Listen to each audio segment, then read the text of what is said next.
Welcome to Management 561, Management, Innovation, and Technology. I'm very happy to have you in this course this semester. This course is going to be a little different, possibly, from other online courses that you've taken. First of all, I'm Dr. Zelbst, and I have taught this course many times before, but usually in a real classroom setting.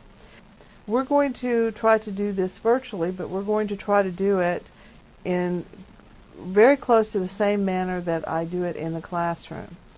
For this course, you're going to be required to purchase 3 books.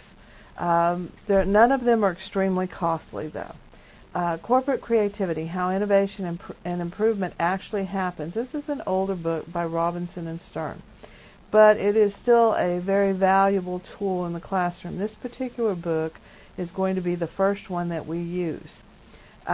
You can purchase this book online or at a bookstore. If you purchase it online, you can usually find a copy for somewhere around $2, $3, even $5. Usually in my class we have a competition to see who can get it the cheapest.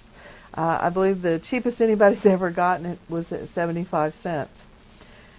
The second book that we'll be using is Managing Innovation, Integrating Technological, Market, and Organizational Change.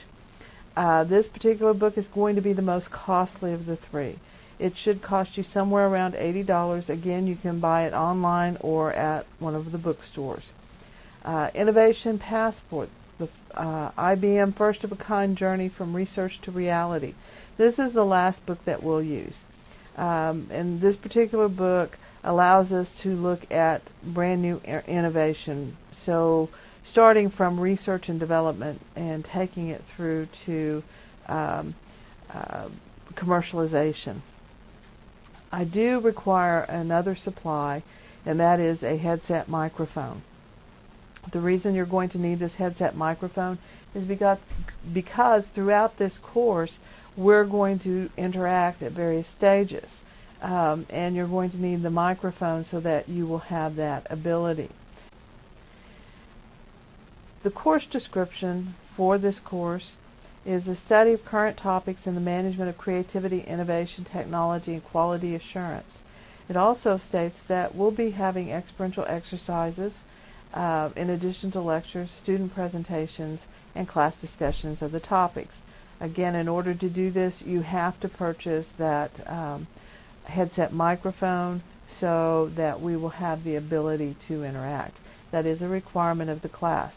Your coursework has to add up to 600 points.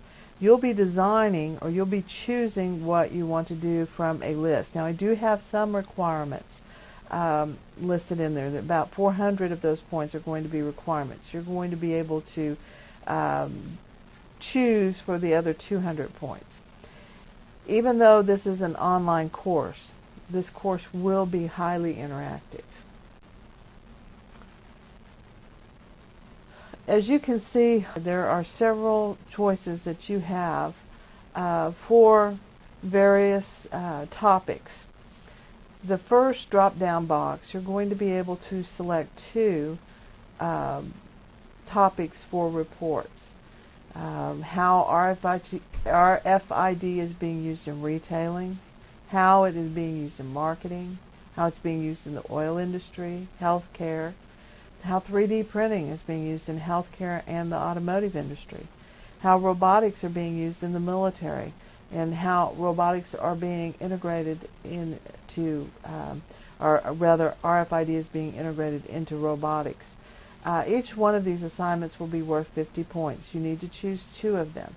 The report needs to be approximately 3 pages in length, 12-point font, double spaced, and make sure that you use 12-point font or 10 or 12, because I do know what 14-point font looks like. I know we all try to do that sometimes to make the paper look longer than what it is, but please don't do that.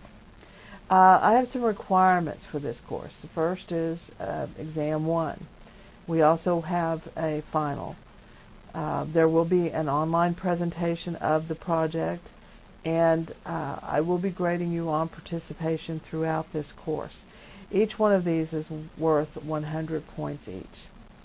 You do have a project that you have to do in this course. You can choose in this drop-down menu. You can choose to do a forecast, industry forecast for RFID, or an industry forecast for 3D printing, or an industry forecast for robotics. Or you can choose a technology and do a forecast for that technology.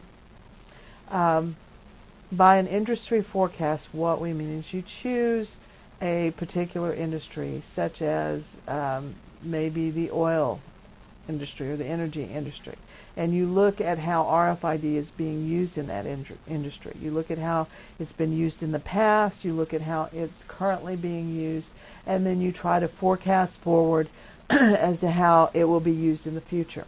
Same thing for all three of these industry forecasts. You take the technology, you identify an industry, and you develop a forecast for that technology in that industry. Technology forecast, you can look at any type of technology out there, and you can do a forecast based on how it's been used in the past, how it's currently being used, and how it will be used in the future. But with this particular option, you get to pick the technology that you want to look at. Okay, so that is the introduction to this course. If you have any questions, please email your questions to me. The syllabus is posted. Please take time to read the syllabus and go through it carefully so that you understand what we're doing this semester.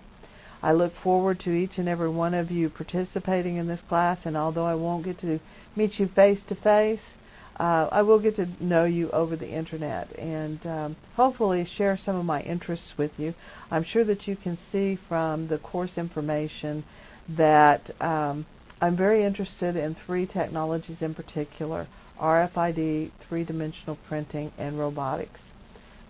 We have the Sauer Business Technology Lab here at Sam Houston State. On this particular slide, I have created a link to that technology lab, and you can go there and have a look at these technologies and see some of the things that we're currently doing with our students with those technologies. There's a short video on there if you want to look at that. That's not required, but it could give you an idea as to how we're trying to incorporate these technologies into our courses here at Sam Houston State. Thank you. I look forward to you being in my class this semester. We're going to have a great time.